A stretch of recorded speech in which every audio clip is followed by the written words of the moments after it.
आप सबको जय मसीह, नमस्ते। मैं आपके सामने आज एक विषय लेके आया हूँ। मैं आशा करता हूँ आप जरूर इसको पूरा सुनेंगे। परमेश्वर का वचन बाइबल कहता है, मैं अपने पूरे मन से तेरा धन्यवाद करूँगा, देवताओं के सामने मैं तेरी स्तुति का गीत गाऊंगा।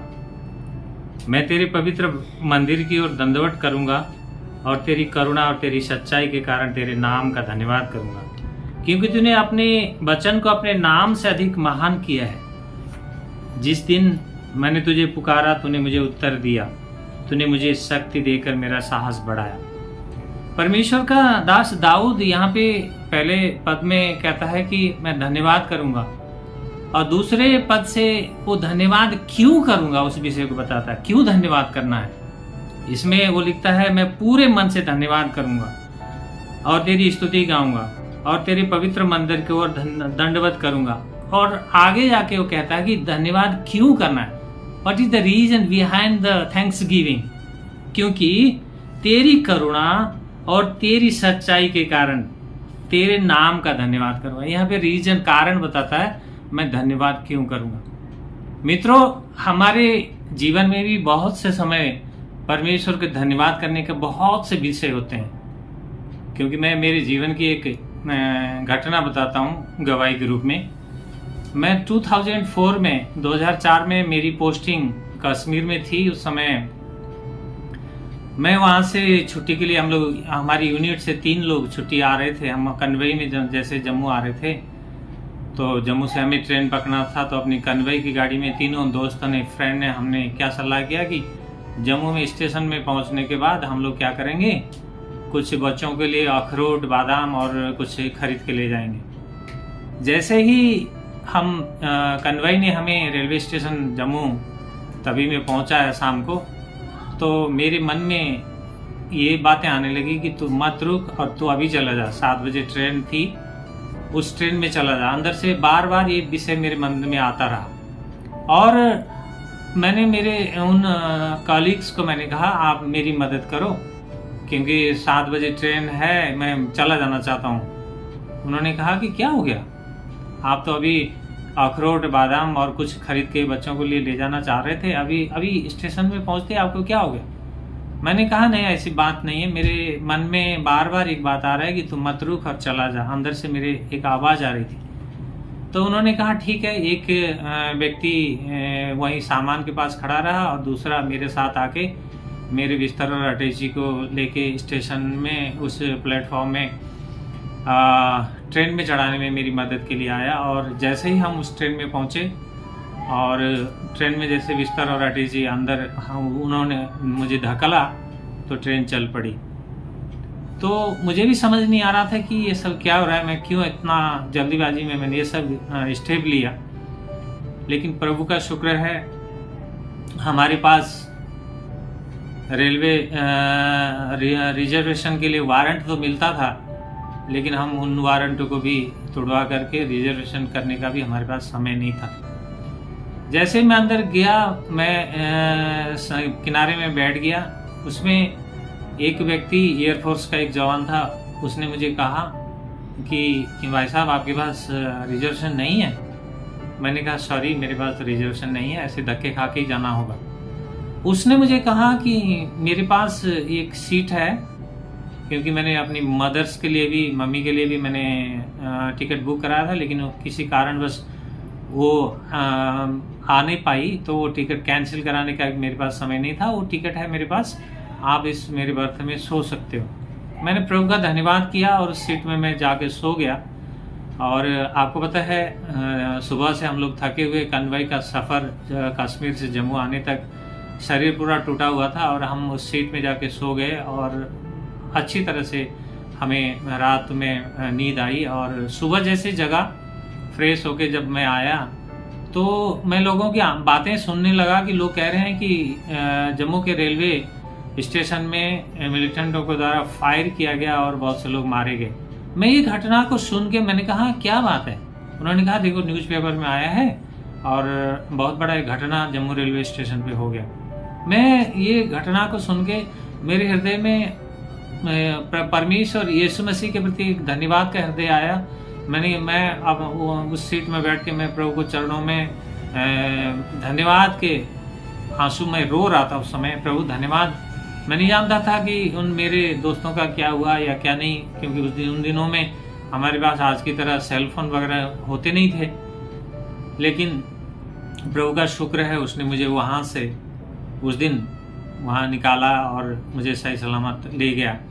मेरा आपके बीच में ये विषय रखने का तात्पर्य ये है, अगर हम प्रभु की पवित्र आत्मा के द्वारा चालित हैं, अगर प्रभु की पवित्र आत्मा की अगर आवाज़ हम सुन रहे हैं, तो हमारा परमेश्वर हमें कभी त्यागता नहीं, न छोड़ता है, हमारे साथ रहता है और हमें वहाँ वो गाइड करता है।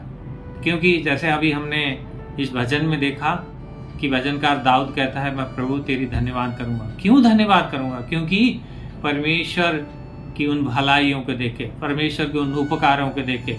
सचमुच में यदि हम मसीह हैं, यदि हम सच्चे मसीह हैं, तो हमारे हृदय भी परमेश्वर को धन्यवाद से भरा हुआ होना चाहिए। हमारी कदम कदम पल पल हमारी मदद करता है, सहायता करता है। क्योंकि संसार जिसने यीशु मसीह को नहीं जाना, उनका हृदय हो सकता है उस तरह से धन्यवादी ना हो, लेकिन ये बात सत्य है कि जिनका हृदय मसीह के प्रेम से, मसीह के वचन से और पवित्र आत्मा की अगुवाई से जो चालित है और पवित्र आत्मा का कार्य जिसके हृदय में है, उसका हृदय धन्यवाद से भरा होगा। अवश्य वो प्रभु को धन्यवाद करेगा। क्योंकि हमारा प्रभु यीशु मसीह, जिसने हमारे खातिर क्रूस पे, हमारे पापों के बदले में वो क्रूस पे चढ़ा और क्रूस में उसने अपने आप को बलिदान देके, जहाँ जो पीड़ा, जो कष्ट, जो दुख हमें भोगना चाहिए था, उस यीशु मसीह ने हमारे खातिर उस पीड़ा को सहा, उस दुख को सहा। और एक बात ये स्पष्ट है कि यीशु मसीह ने उस क्रूस में हमें अपनी धार्मिकता को दिया और हमारी गुनाह को, हमारी पापों को उसने अपने ऊपर ले लिया। बहुत बड़ा क्रूस में एक आदान प्रदान हुआ। ये बहुत बड़ी कार्य प्रभु का होते हुए परमेश्वर का वचन आज हमें सिखाता है। जिनके जीवन में भी प्रभु यीशु आते हैं, जिसके जीवन में भी परमेश्वर कार्य करते हैं, वो अपने वचनों के द्वारा उनकी रक्षा करता है, उनके वचनों के द्वारा उनके जीवन को वो चलाता है, चाहे परिस्थिति कुछ भी हो। होता क्या है, हमारे संसार के अपने लोग भी, जहाँ हमारी अपनी इच्छा पूर्ति नहीं होती, जहाँ कोई चीज़ हमारे जीवन के द्वारा उनको पूरा नहीं होता, वो क्या करते हैं? टेढ़े हो जाते हैं, त्याग देते हैं। लेकिन मित्रों, हमने तो यीशु मसीह को कुछ नहीं दिया, सिर्फ हमने पाप ही पाप दिया, अधर्म और गुनाह दिया। लेकिन उसने क्या दिया जानते हैं? उसने वो पवित्रता, वो शुद्धता, वो झीलम, जो पवित्रता का झीलम है, उसने हमारे जैसे पापी और अंधकार में पड़े हुए मनुष्य को दे दिया। ये बहुत बड़ी महानता है यीशु मसीह का। इसलिए क्यों ना हम उसकी धन्यवाद करें, क्योंकि हमारा प्रभु महान है। उसने जो किया कोई नहीं कर सकता, ना आज तक किसी ने किया, ना आने वाले दिन कोई कर सकता है। यीशु ये अद्भुत है, यीशु जैसा कोई नहीं है, क्योंकि वो परमेश्वर है, वही प्रभु है, वही हमारा स्वामी है, वही राजा है। इसलिए हम हमारे हृदय को उसी के चरणों में समर्पित करते हैं और उसी को धन्यवाद करते हैं, क्योंकि हम जानते हैं वो स्वामी है। क्योंकि उसी ने कहा, मार्ग, सत्य और जीवन मैं हूं। क्योंकि वो यीशु मसीह कहते हैं, अगर मार्ग वो हैं तो हमें उन्हीं के मार्ग में चलना होगा। अगर सत्य वो हैं तो हमें उस सत्य को जानना होगा। अगर जीवन वो हैं तो हमें जीवन पाने के लिए उनके पास ही आना होगा, अन्यथा कहीं जगह नहीं होगी। क्योंकि शैतान तो क्या करने के लिए आता है? नाश करने के लिए, मारने काटने के लिए और विनाश में ले जाने के लिए। लेकिन यीशु मसीह हमें बचाने के लिए आया। वो आज भी उन पापियों को उनके जीवन से बदल करके एक नया, एक पवित्र मनुष्य बना देता है। प्रभु यीशु, हमारा परमेश्वर, एक चारवाहे को राजा बना देता है। हमारा परमेश्वर यीशु मसीह एक हत्यारे को, एक ऐसे सताने वाले को एक संत बना देता है। हमारे परमेश्वर जो उसके पास आते हैं, वो उन्हें उनके जीवन से बदल करके एक नया मनुष्य बना देता है। इसीलिए यीशु मसीह कहते हैं अपने प्रेरितों के द्वारा पत्रियों में लिखा है कि जो मसीह में है वो नया सृष्टि है। अर्थात हाँ, यदि हम यीशु मसीह में हैं, यीशु मसीह का आत्मा हमारे अंदर है, अगर हमने पश्चाताप किया है, यीशु मसीह को अपना प्रभु और परमेश्वर माना है, तो हम पुराने नहीं हो सकते, हम नया हैं। हमारे जीवन एक नया जीवन है, हम नया बन के जी रहे हैं। क्योंकि बहुत सी बातें हैं जो संसार नहीं जानता, संसार नहीं समझता, जिसके कारण बहुत सी बातें लेके आते हैं, विरोध करते हैं, मार पिटाई करते हैं, नाना तरह की बातें करते हैं। लेकिन मित्रों, एक बार अवश्य समझ लो, जो मसीह में है वो आपका प्रतिवाद नहीं करता, आपके विरोध में आपके प्रति ईंट का जवाब पत्थर देने के लिए कभी तैयार नहीं होता। लेकिन ये एक दिन की वो प्रतीक्षा करता है, इंतजार करता है उस दिन की जिस दिन यीशु मसीह आएंगे और उन्हें अपने साथ ले जाएंगे। क्योंकि उसी की प्रतीक्षा हम कर रहे हैं, क्योंकि इसीलिए हमारा हृदय धन्यवाद से भरा है, क्योंकि हमारा प्रभु भला है, हमारा प्रभु अच्छा है।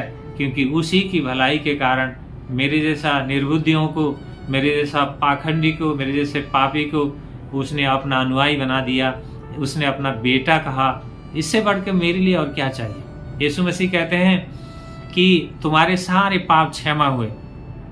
अगर वो परमेश्वर हैं तो मुझे निश्चिंतता के साथ उनके पीछे लगने में कोई शंका नहीं है। क्यों? क्योंकि मेरे गुनाह उन्होंने क्षमा कर दिए। तो इसीलिए आप सब जो मुझे सुन रहे हैं, मैं आशा करता हूँ आप लोग भी यीशु मसीह पे एक बार चख कर देखें, क्योंकि ये स्वाद कैसा मीठा है। जब तक आप चखेंगे नहीं, आप नहीं जान पाएंगे ये मीठा है, कड़वा है, तीता है, कैसा है, आप नहीं समझ पाएंगे। जब हमने चखा है, हमें पता चला कि ये स्वाद कितना मीठा है, कितना सुंदर है, कितना अच्छा है। इसीलिए मैं आपको उत्साहित करना चाहता हूँ, अगर आप मसीह हैं, आप सुन रहे हैं, तो आप मसीह में और उत्साहित हो जाएं, प्रभु के और निकट आएं, वचनों में और बने, वचन को अध्ययन करें।